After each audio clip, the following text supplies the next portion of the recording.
Welcome you all, those here and on the live streams, to our next or current installment of the Future Talks here at the Museum of the Future.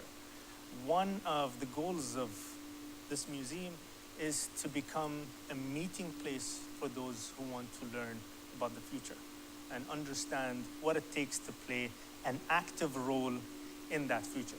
And I believe today's guest, Professor Greg Clark, here, not only is he an industry leader, but he is the group advisor on future cities and new industries at the HSBC Group, but as well as a civic leader, board member on businesses and assisting them in navigating in today's ever-changing realities, as well as tomorrow's unexpected changes.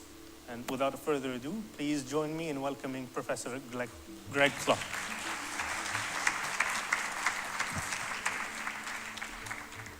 Well, good afternoon, ladies and gentlemen. And the first thing I should say is a very big thank you to the Dubai Future Foundation, and particularly to Saeed Al-Gagawi and to Abdulaziz Al-Jaziri. Thank you very much for the invitation to be here. I'm really grateful. And thank you to all of you for spending an hour of your afternoon in a cool auditorium when you could be outside enjoying the sun.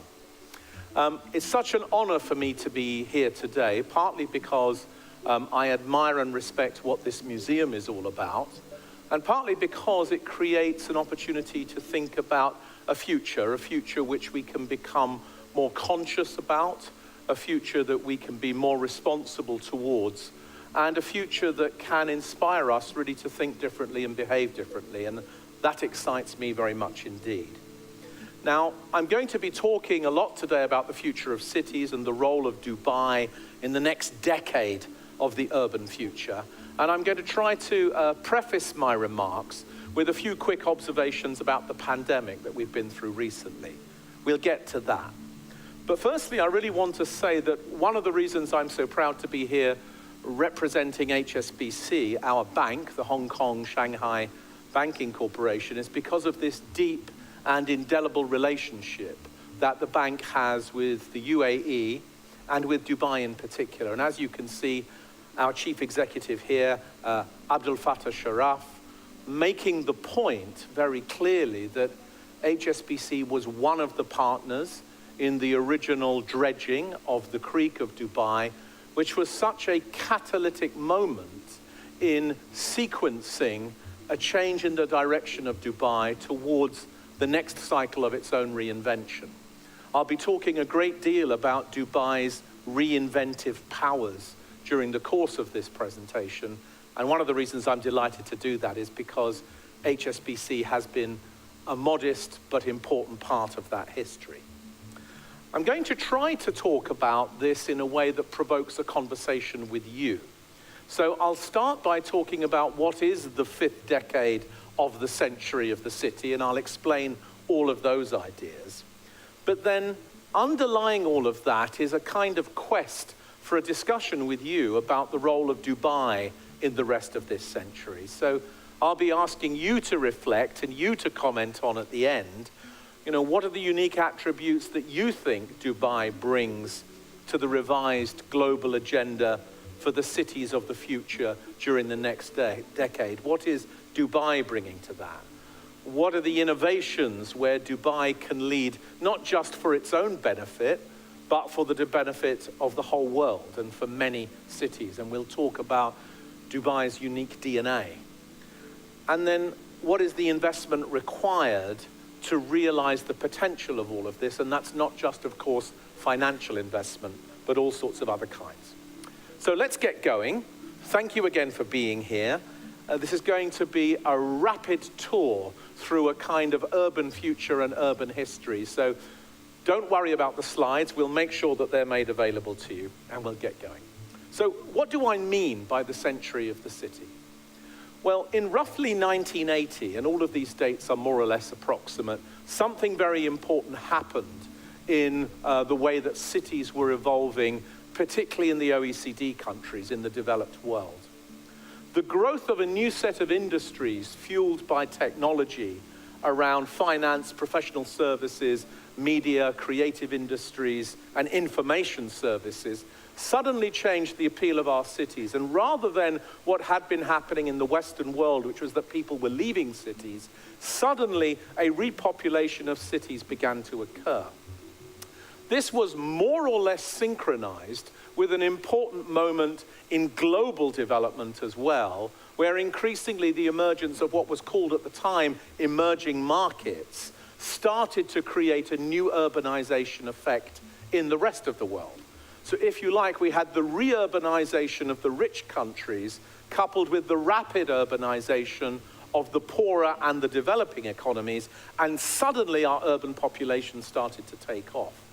So in 1980, roughly 40% of the then 6 billion people who lived on the planet, that's 2.4 billion in my counting, were living in cities.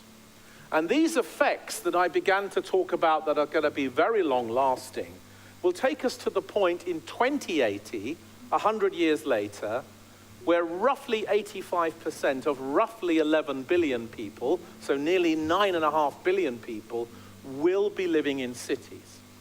Now, the choice is not between whether we have urbanization and have cities or not.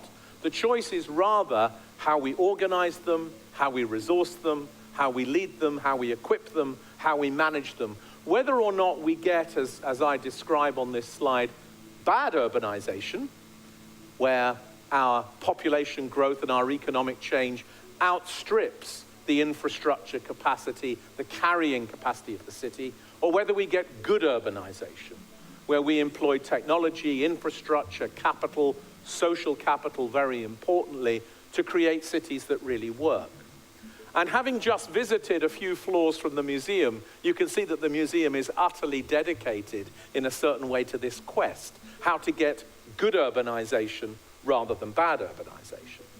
Now, there are lots of reasons why we need and want cities, and they're summarized in the bottom left-hand corner here. Cities make our workers, our capital, and our firms more productive. Cities are engines of social mobility. Cities are per capita more environmentally efficient, other things being equal, under conditions of good urbanization, than any other form of human settlement.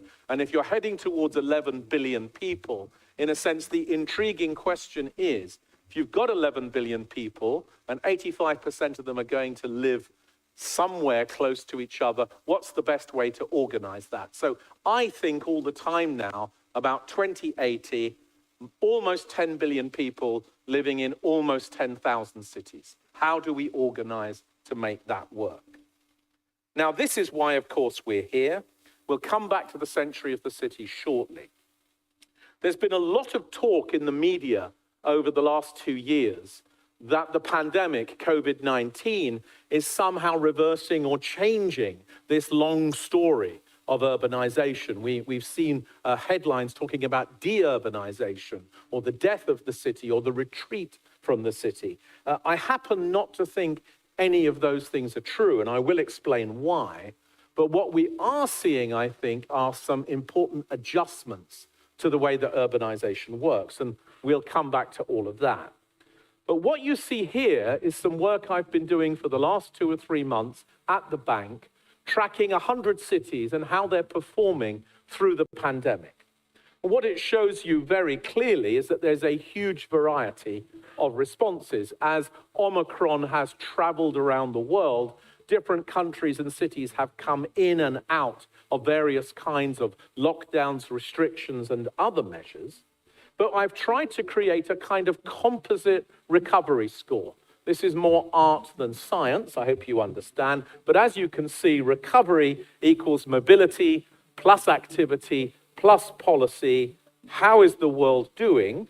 What you can see here, I think, is that there's a line going more or less from Berlin to more or less Dubai, where there's a wide range of cities that are either in the blue or the green zone. In other words, the recovery is really being led by this part of the world in terms of coming out of restrictions, re-establishing our ability to enjoy the city, people going back to transport, back to leisure, back to work. And we might talk later about the 5 components of recovery of a city. And this, of course, is underpinned by the restrictions that are being put in place by different governments around the world. So to just look at this slide very simply, you can see on the vertical axis whether international borders are open or closed. You can see on the horizontal axis whether there are severe internal restrictions or very few internal restrictions. As I've been tracking these places over the last 4 or 5 months, the number of countries in the different boxes has been shifting around quite radically for obvious reasons. But if you look at the top right-hand corner, the green box, where you've got the minimal international restrictions and the minimal internal restrictions, you can see Ireland, the UK, Bahrain, Israel, and the UAE are the standout leaders in promoting the recovery from the pandemic, removing the restrictions, opening up. So this leads to a very interesting question about how that will affect the cities in each of these countries in the different boxes, whether the recovery will be different depending upon the timing, and of course, whether there's a first mover advantage that we can try to claim from doing this. Now, you don't want to look at all of the detail on a Wednesday afternoon at the Museum of the Future, so I won't talk you through all of this. But if you just look at the right-hand column here, you can see some of the different ways in which isolation, for example, with infection is being carried out or not. Now, why are we talking about a pandemic in a talk about the future of cities? Because, of course, one of the things the pandemic has done is to raise the question about whether interaction with other human beings is safe to do.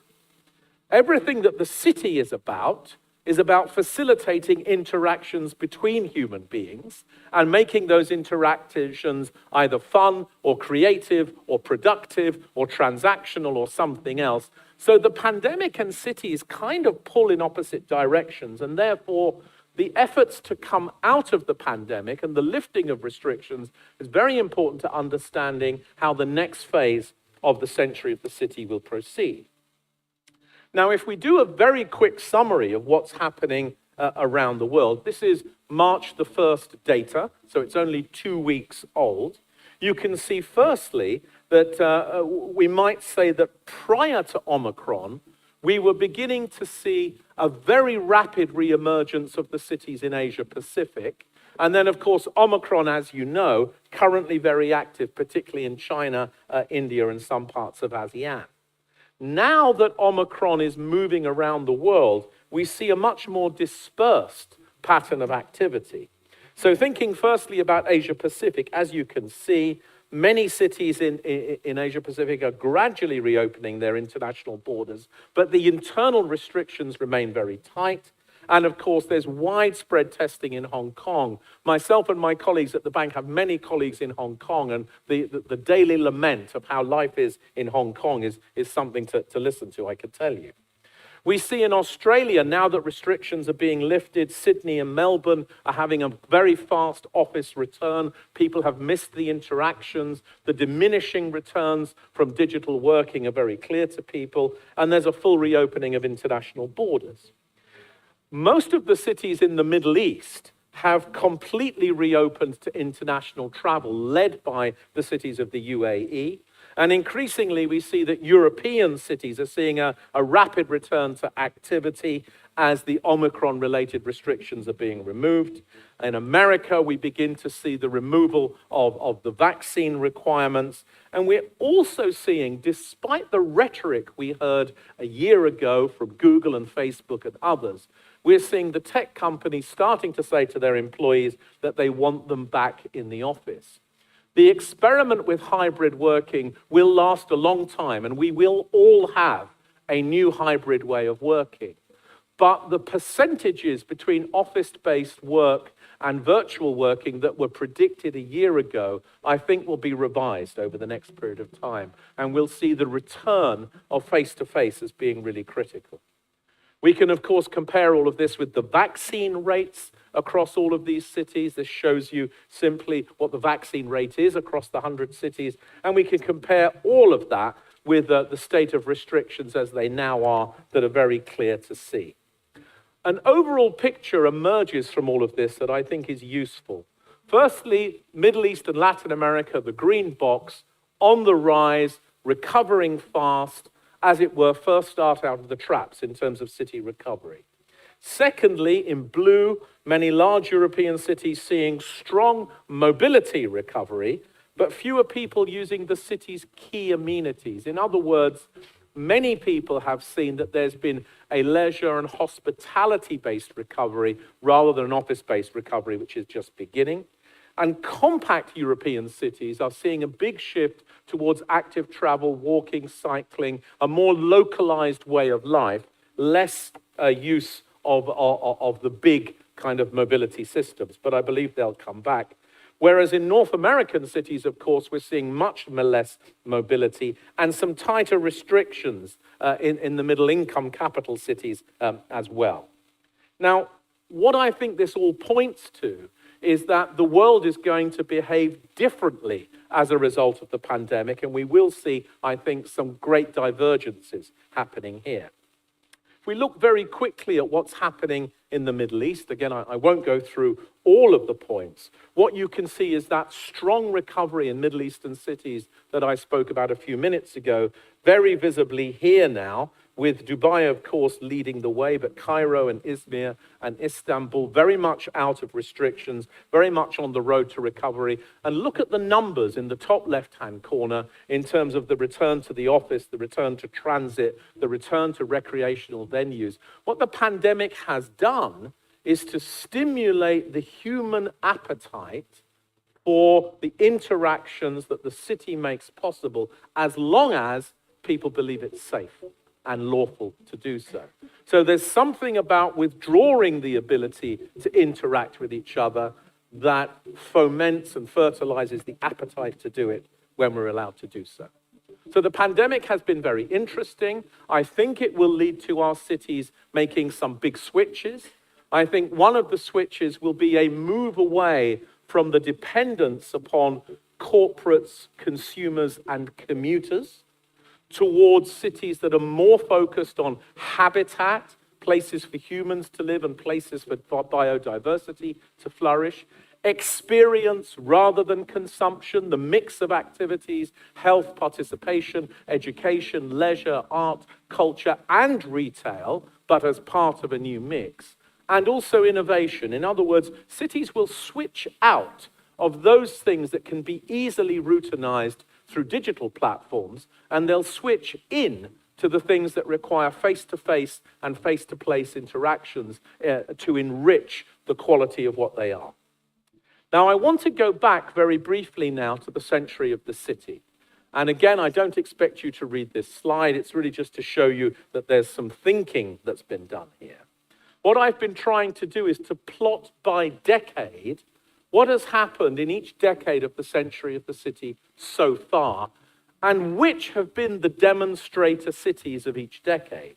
So you can scan as easily as I can across here, but it includes the big global. So the left-hand column shows you the percentage of the world's population living in cities, and then the columns that go across show you the big global incidences, the drivers of change, the new spatial forms that have emerged in our cities, the key urban industries and the city systems, the new wave of urban policies that's occurred in each decade, and then the fastest urbanizing regions.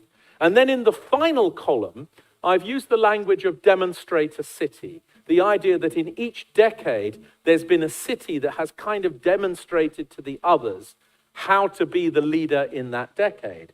So, of course, in the 1980s to the 1990s, this was Tokyo. Tokyo proved to the world it was possible to be 36 million people and still be well organized, to have a transport system that worked, to make density attractive, to combine density with a high level of urban amenity, the reinvestment in the parks, and of course, particularly in Tokyo, the foresight to have the Clean Air Act that resulted in all of that regulation around environmental performance that, of course, accelerated the growth of Japanese hybrid and electric cars, right? There was an economic advantage from doing the right thing for the environment. If you go to the 1990s to the 2000s, you might say Seoul was the demonstrator city of that decade. The economic recovery of Seoul long after the Korean War, but the diversification from a large corporate-dominated economy to an economy that was sparkling with new growing enterprises, applying technologies to a new generation of consumer goods that none of us had seen before. And Seoul used that to create vertical manufacturing, to create new mixed-use districts, to build a completely new cultural offering, the emergence of K-pop. The role of Seoul as the kind of Hollywood of Asia Pacific started to emerge, creating a great new city in that decade. If you think about the 2000s to the 2010s, you could describe this as New York's decade. This was the decade when New York discovered that you had to make the city safe if you wanted to really bring people back, and there had been an exodus of jobs to New Jersey and elsewhere. The zero-tolerance policing approach, the business improvement districts, the neighborhood management, the reinvestment in the public realm in New York, as it were, energized New York's DNA to be a capital of the world, and New York made the big switch from being dominant in financial services to being a tech hub. So New York showed it was possible to get out of corporates and get into technology in a very unique way. We might then say, if we look at 2010 to 2020, perhaps this was Singapore's decade. This was the time that Singapore demonstrated that not only can you make that switch from corporates to innovation and to technology, you can grow your population massively at the same time, and you can reinvent urbanism with high-capacity public transport, medium density, high amenity living, mixed ethnic neighborhoods with a very strong focus on a diverse population growth, and to bring into that the focus on sustainability and resilience, building upon what Singapore has done before. Now, the reason I'm telling you all of this is because we're at the beginning of another decade. And the pandemic, of course, has been the catalyst for indicating what some of the agenda will be in this decade. This will be a decade that is about health. It'll be a decade that's about clean air. It'll be a decade that's about technology. It's going to be a decade about innovation. It's going to be a decade about cities that can bring together people from diverse backgrounds and create a coherent social community from doing all of that. And it's going to be a decade about optimizing the use of new digital technologies, not to create robot cities, but to create cities that can genuinely be co-created and curated between the citizens and the leadership. So I put it to you that the opportunity today is for Dubai to be the demonstrator city for this decade, to be the city that leads the global debate about what it means to be a post-pandemic city, what it means to be a new kind of global city, that Dubai can, combining its commitment to health and happiness with its commitment to innovation and to good government, create a different kind of city with a very unique population base. That's probably why I'm here today and why this is so exciting, and why when you think about the century of cities, it opens up this new way of thinking about who needs to do what for whom. There's much more to say on all of this, but we don't have time. Now, I've already mentioned the word technology a few times. One of the interesting things about this decade, the moment that we're coming into now, is that a whole series of technologies are reaching what I would call market maturity at the same time.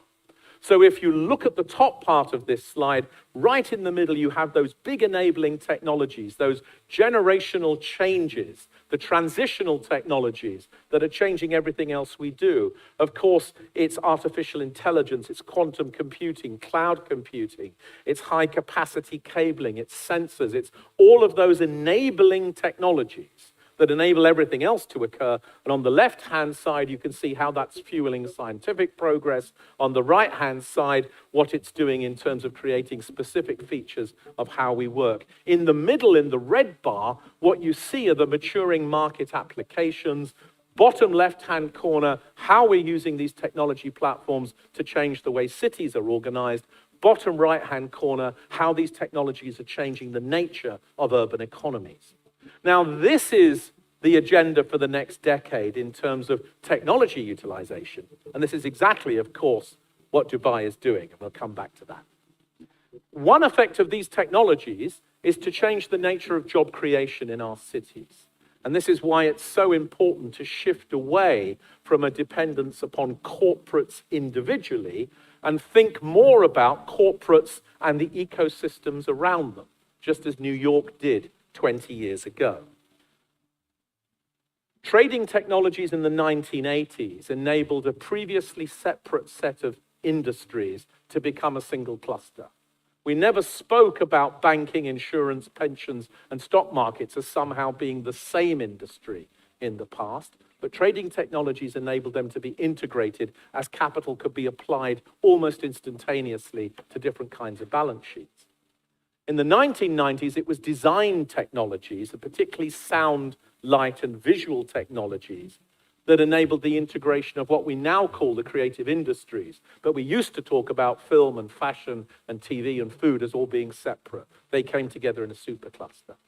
I suggest to you that the technologies I've just shown you on the previous slide are now creating 4 new big superclusters of activity into which almost every business is now somehow integrated. So we have a big one that we call the innovation economy, which is essentially about the commercialization of science and technology, requires a huge range of startups, ecosystem understanding, different way of investing, different kinds of company formation and growth techniques. Another big cluster called urban services, as I would call it, infrastructure, engineering, real estate, mobility, all of those hard, big picture things that make our cities work. And remember, building cities, making cities, and running cities is now a global industry. And if you look at the data about population growth that I showed you at the start, you'll understand why. The experience economy is going to, as it were, replace our consumption economy. We're going to want experiences more than we want products. And so it's the way that education and health and retail and music and entertainment and hospitality interact with each other in places that will create our new consumption experiences in the future. And therefore, these industries are starting to really interact. How many people have been to a shop where instead of just looking at the product, you somehow tried it? The gym in the Nike store, just as an example, or the bookshop where you sit and read. That's the experience economy beginning to emerge before our eyes. And then lastly, the circular economy, the restorative economy, the economy that gives back to the planet the things that have been taken from them in a new series of circular mechanisms and platforms that make it possible for us to reuse everything using convergence technologies, using digital twins, passporting, all of the ways in which digital technologies enable us to remake and to reinvest in our planet have become very, very important. So technology, as part of this story of this decade, becomes key, not just in how we organize and how we think and our personal experiences, but it's key to the ways in which we will create and host jobs.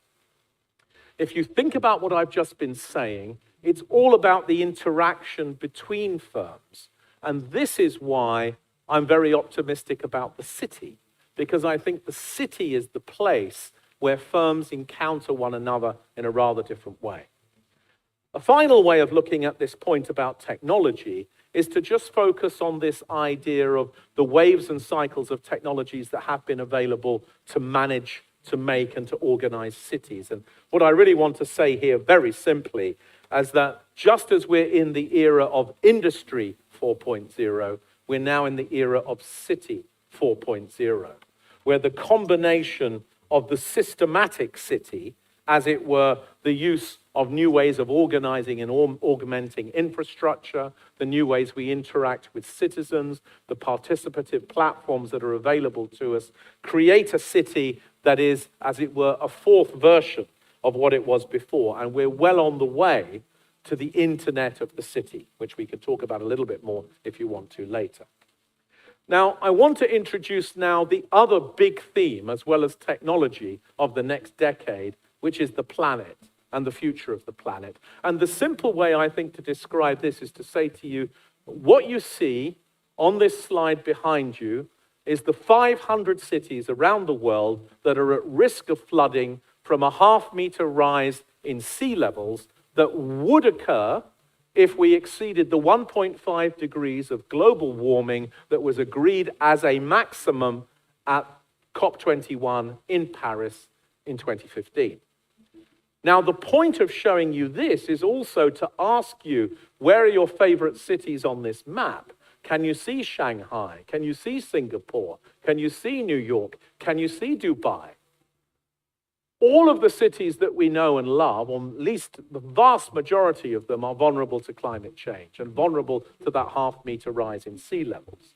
And of course, this creates a rather unique relationship between cities and the climate change movement. On the one hand, cities are going to be the big victims. What does this mean for insurance companies? What does it mean for big capital owners? What does it mean for the asset owners? What does it mean for populations in particular? But at the same time, cities are major emitters of climate change, of carbon emissions, as you can see here. And you can see the percentage of carbon emissions emitted by cities. You can see the cost of all of this. You can see the number of people who are at risk from this flooding and these environmental disasters. You can see the number of cities around the world that have now created a switch to renewable energy.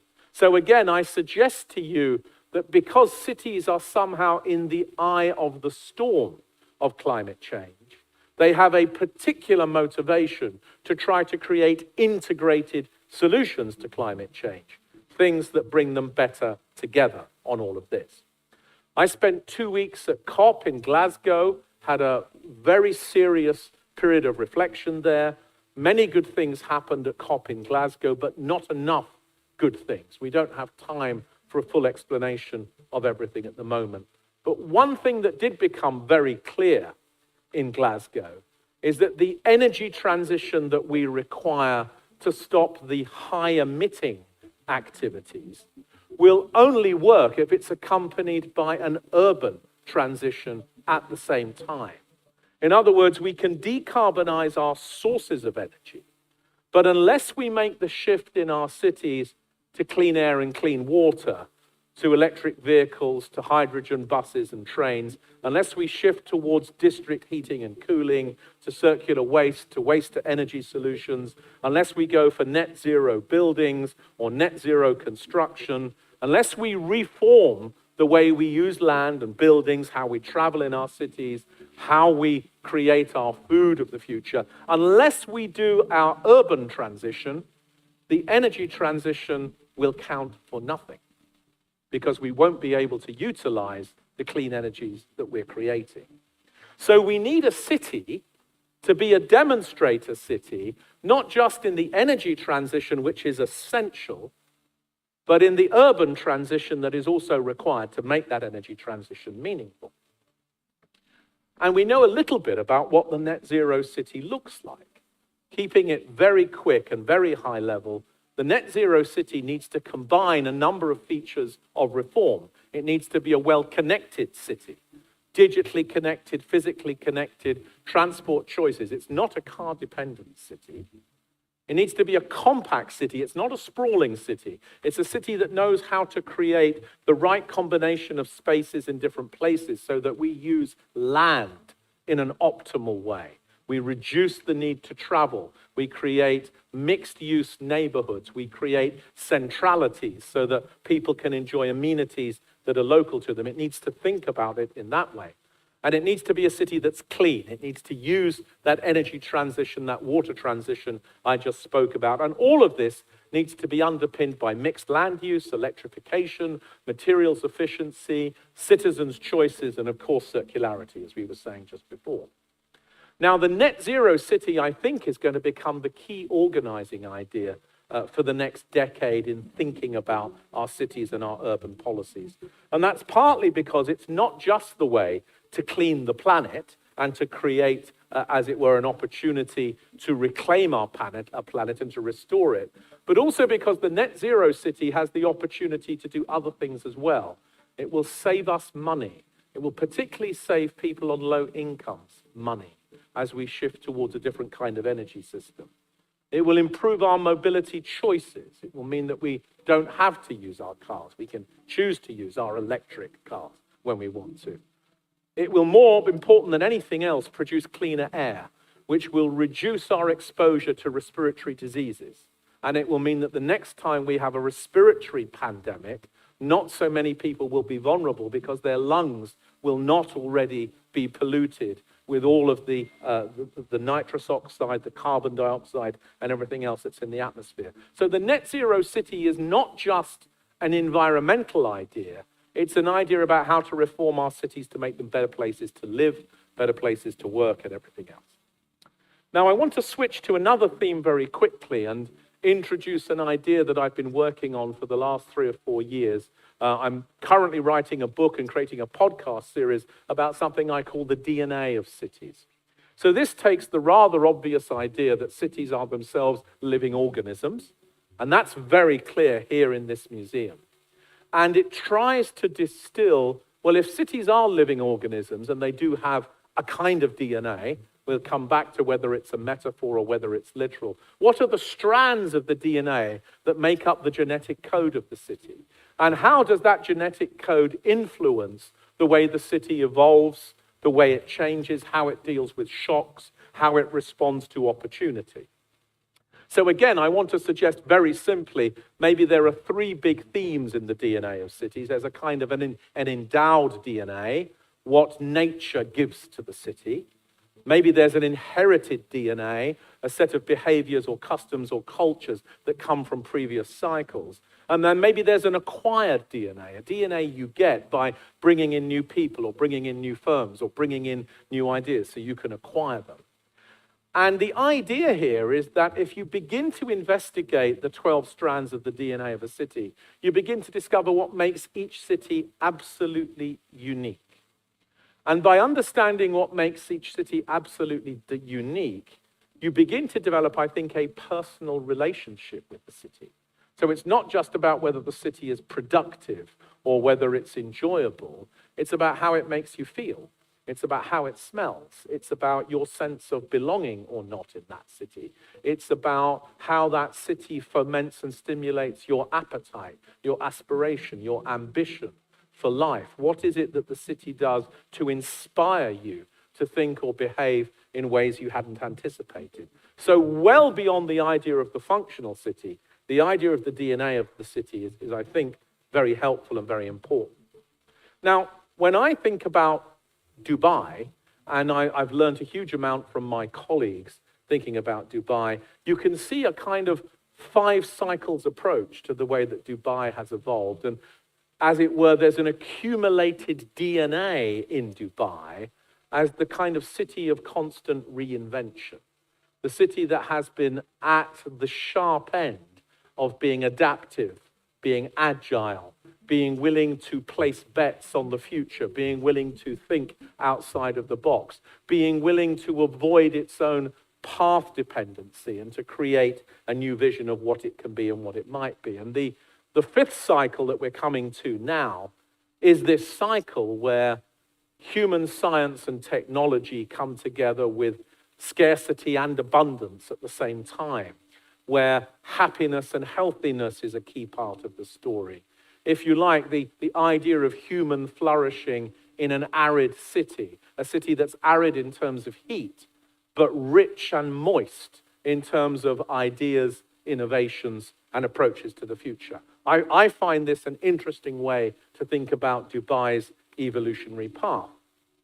And the more I've been thinking about Dubai as possibly the demonstrator city for the next decade, the more I think about how Dubai's approaches, here in the museum you can see this in rich technicolor, that Dubai builds upon its DNA to think about its future. Nature's gifts are a really key part. Much of this museum is about the conscious restoration of nature through deliberate human activity. We think about the Emirati endowment, the first people to leave a known habitat and travel a great distance in search of water, fertility, land that could be habitable. We see a city of agility, that city of endless innovation and reinvention. A city that has consciously become a kind of cosmopolitan gateway in the region for the world. A gateway open city with an extraordinary human social experiment going on. We see a new kind of urbanism emerging here, and we'll come to talk about that very briefly with the 2040 plan. We see a city that has understood, I think, the key engines of change that come from the pandemic. And then lastly, we see this strong focus on circularity and innovation and everything that's come with it. Now, because of this, I think that Dubai's position in a kind of global family of cities is beginning to change very radically. When we got to 2020, at the end of that last decade, Dubai was already a little bit, as it were, not quite the same as any other city. It wasn't quite a global city like London is. It wasn't quite a kind of big capital city, which is a gateway to a big economy like Beijing is. And although it was very innovative, it wasn't quite like Silicon Valley is. In fact, Dubai has all of these things. It's both a capital city and a headquarters city. It's also a high quality of life city with an innovation economy, but it's also a gateway at the same time to a big economic region that has enormous potential. So Dubai is creating a new kind of city. And the region, as you know, in the bottom left-hand corner here, is really doing an amazing job in starting to host the world, becoming open to the world. And Dubai is being seen not just as a leading city in the region, but a leading city in a region that is now opening up, globalizing, connecting, building new corridors, such as these. So this part of the world will become much more, I think, a center between North and South, between Europe and Africa, between East and West, the Americas and Asia Pacific. This part of the world, with its massive endowment in connectivity, its junction box roles, is going to become a very significant, very important platform for all sorts of global exchanges, not just in trade, but in capital, in talent, in ideas, and in innovation. Now, I want to stop talking in about 5 minutes, so I'm going to go quite quickly into the next phase, and then we'll come back to our questions and hopefully provoke a discussion. So Dubai's journey over the last few decades has been nothing less than astonishing. If you look on the left-hand side at the population growth, on the right-hand side at the land use, it shows you that this growth has been very rapid. When I talk about an agile, adaptable city, a city of reinvention, the pace at which Dubai is able to change is really significant in comparison to other cities around the world. It would be hard to name a city apart from Shenzhen where the pace of change has happened at the level that it's happening here in Dubai. And when you look at the social experiment, the extraordinary population mix that there is now here, it's a shame that the red part of my chart just says Asia, because obviously that's 2/3 of the world.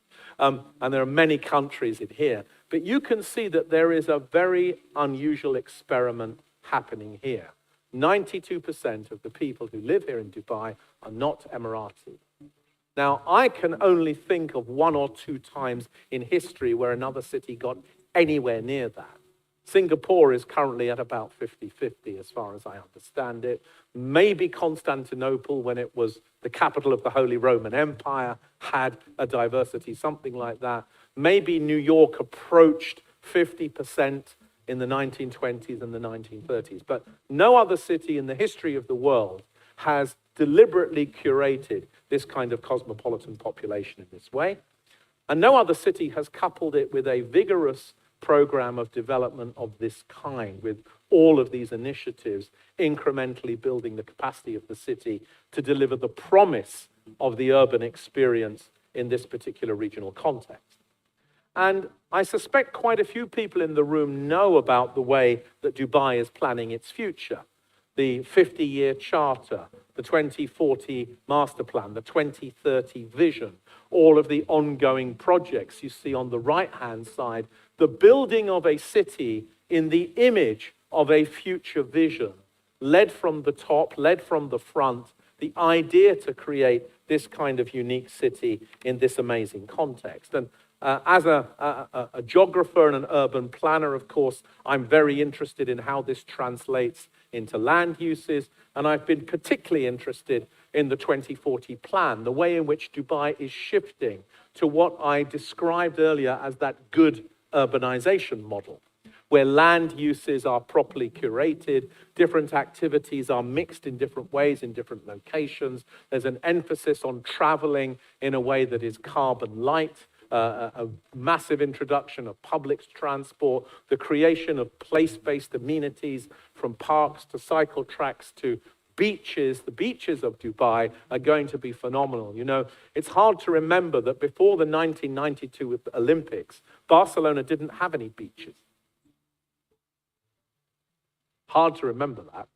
Now, Barcelona, of course, is a city of great beaches. Dubai is going to have more beachfront than Barcelona by the time this plan is implemented, and this is going to be astonishing. We see the same thing in Dubai's approach to energy, how to use new technologies to create a new energy system for the city. We see the same thing in the way that District 2020 is emerging as we come to the end of the Dubai Expo, which has been so successful. We see a new place emerging with embedded technologies creating that combination of human and technological abundance and scarcity, all working closely together. When we think about Area 2071, which of course you can see some of the manifestations of here, the growth of a new set of skills, a new economic vision, a new enterprise journey, really producing a new set of jobs, but also a new set of capabilities to host and to service the world in different ways. Think about the Abraham Accords, a very unique moment in the kind of recent geopolitical history of the region, and the way in which, I certainly now start to think about Dubai and Tel Aviv as being cities that have not just much in common, but the opportunity to work together in a new kind of way on technology, on science, on medicine, on health, and all of those things that when you put these two cities together, you will find, I think, that there's much opportunity for them to succeed by working together.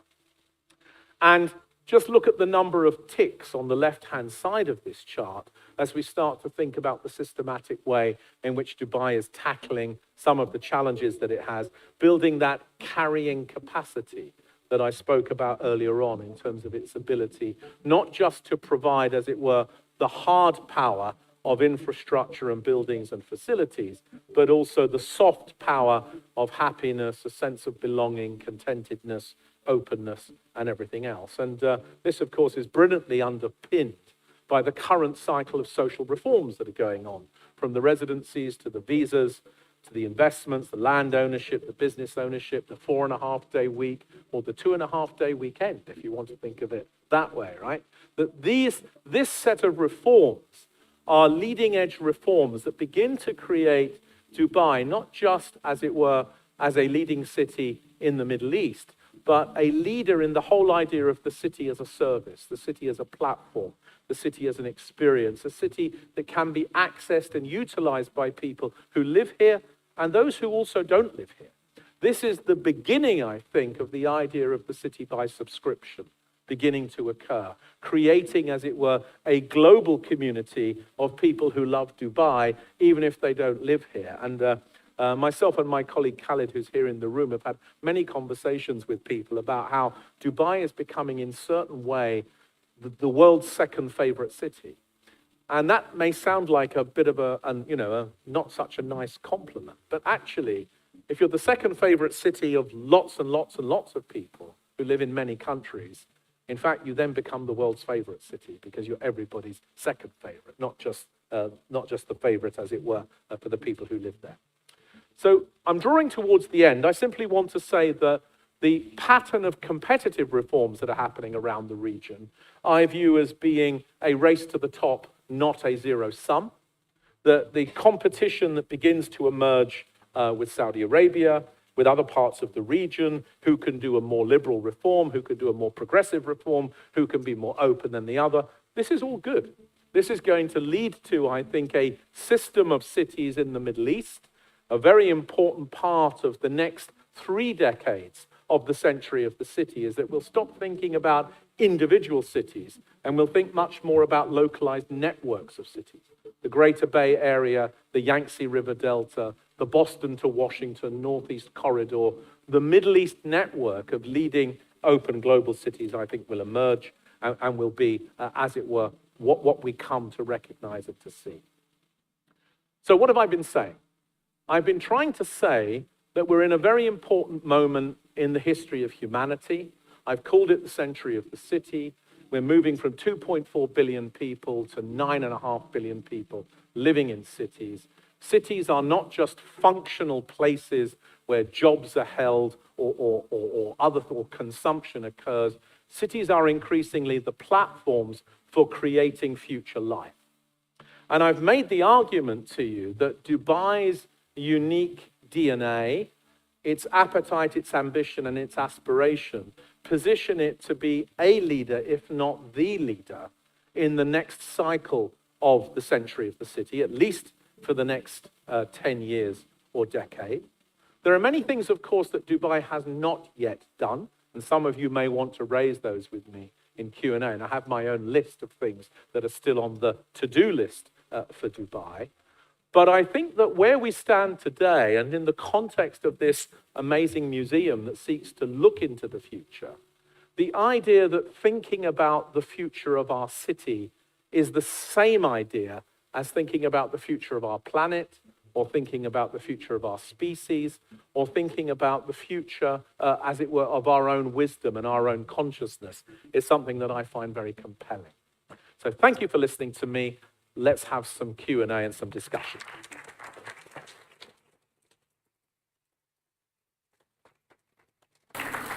Thank you very much, Greg.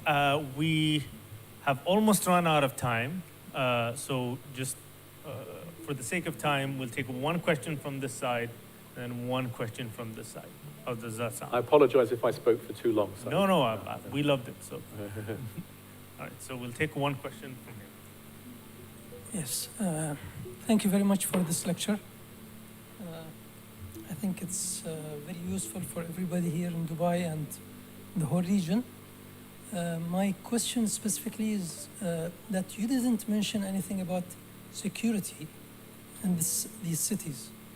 I mean, we are living in an area that is having obstacles with security all the time. Regionally and all around us. So if you can talk about this topic, I think it will be a great idea. Thank you. Great. Shall I start now, Saeed, with this one? Yes, sir. Yeah. So you're absolutely right, sir, and very good point. I'm glad you reminded me of that. Actually, in that very big chart of all the decades of the century of the city, we talk a lot about security, about terrorism, about crime, and about other aspects of security.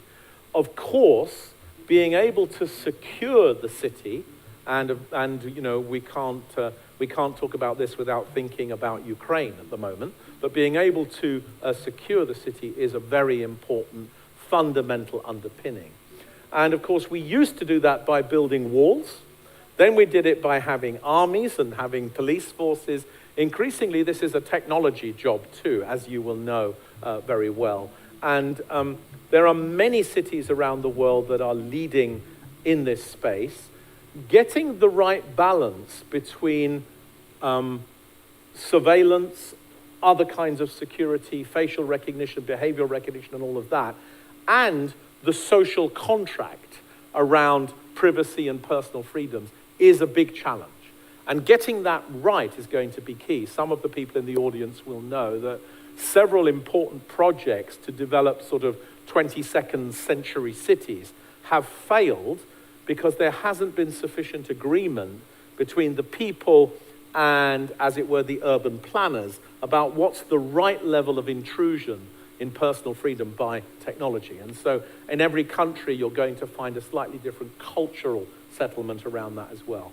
But it's about technology, it's certainly about infrastructure, it's about making sure our food supplies and our utilities work. And of course, one of the things the pandemic taught us is that we're totally dependent upon supply chains and global trade for everything from pharmaceuticals to food to energy.